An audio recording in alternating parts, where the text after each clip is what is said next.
In this video, I'm going to show you how to make the string sound from Lil Baby and the Baby's Baby song. Yes, it is called that, from the Quality Control Volume 2 compilation. Traptendo. Let me go ahead and play that for you real quick, because it sounds like this. Hey.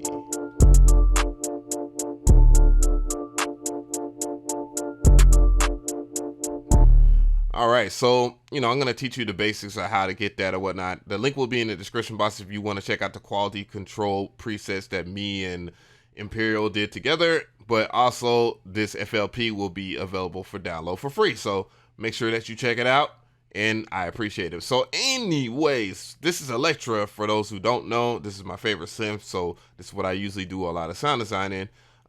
If you want to know the actual notes of this is a D minor, which is all white keys all together. And, it's just this right here, D, F, A. So that's how you know that or whatnot. So anyways, back to this and the most important part. So first thing we're going to start with is initialing the preset here. And that will reset every parameter. So what we're going to do is just reset everything here, and now we have something plain Jane, and I'm going to go over here and just play that note. So you know that it is basically just that right now. So what we're going to do next is we're going to set up our oscillators here. So we already have in the first oscillator, which appears to be a triangle, or a sawtooth really, right here. So, with pulse width, you can pick which waveform you want. So when you go there, you see that. The next thing we're going to do here is set up a ultra saw, but we're going to use the JP ultra saw, and it's going to give us a cleaner sawtooth, and we're going to combine them too. So when we play that again, and the reason why is because we're going to want a little bit of unison voices to be spread a little further than usual. Let's see, I'm going to go ahead and turn off this oscillator right here, and I'm going to play just the ultra saw. So you can see it again. I'm going to turn it down so you can hear it if it's just one.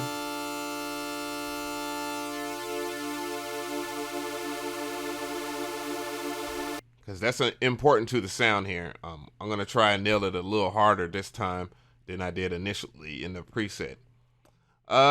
So I'm going to do the exact same thing for the third oscillator here, because we're only going to use like one layer. And I'm going to go ahead and set that to Super Saw JP. And next thing we're going to do here is this. Let's lay it here now. And the reason why we're using all three oscillators, because we want that sound to be thick as possible. Thick. And next thing we're going to do here is we're going to turn up the oscillator just a little bit, or the octave right here in every one of them. And we're going to hear it.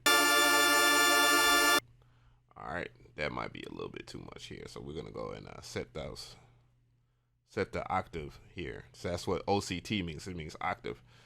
But the next thing you want to know is to get that nice little string sound. It's really simple. It's just by cutting off some of that frequency at the higher, mid and higher range. So when I play it again, from just adjusting that cutoff, you'll hear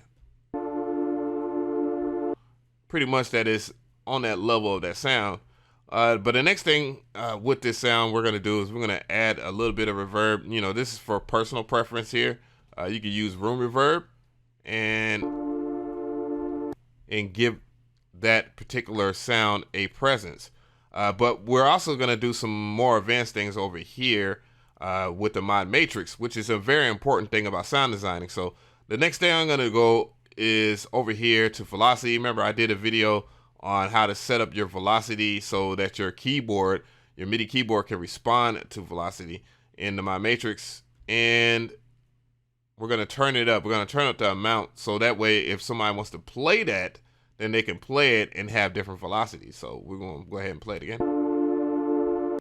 But what I did instead of how Wheezy approached it is this right here, which is not playing that note repetitiously. but I set up an LFO. And all you have to do is go over here and select the source, because you're selecting what you want to use for your modulation, which would be the LFO. And then we're going to select another source, which would be the cutoff, what I want it to modulate. And then we have the cutoff here. It's probably not going to be on beat, and I'll show you the reason why.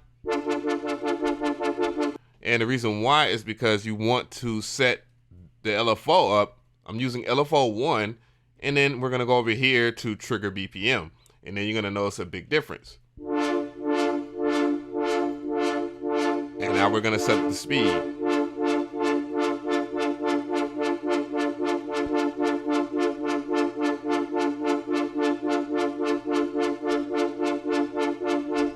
Now, the next thing I want to do here is mess with the cutoff and have the cutoff a little lower.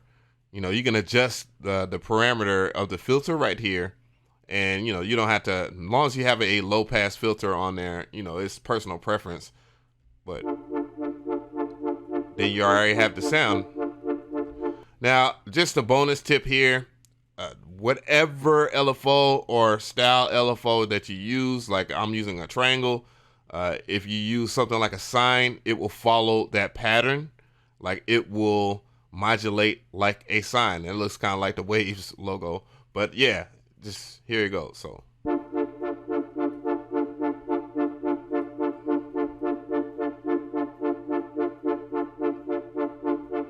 And then you can adjust the cutoff.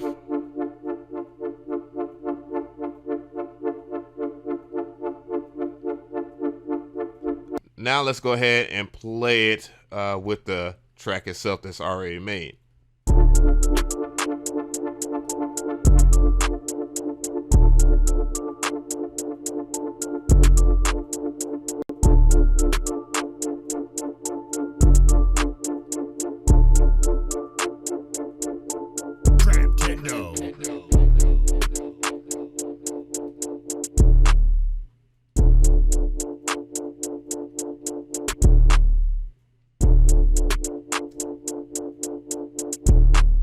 As you can see, it's there basically.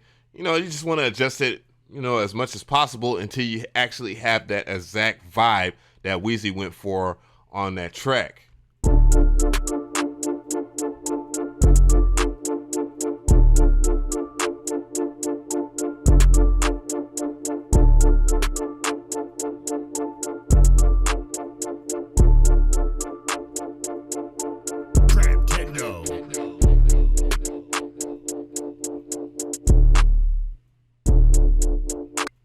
And there you have it. So let me know in the comment section of what else you want me to cover. I'm going to do more sound design videos so that people have a firmer understanding of where I'm coming from with sound design. And, you know, just let me know if you have any requests and I will honor them. Look how she twerk, work. Look how she work, look how she work. Look how she twerk, work. Yeah. Look how she work. I made it work, works out. I make it twerk, twerks out. I make it work. I make it twerk. Look how she twerk. Look how she work.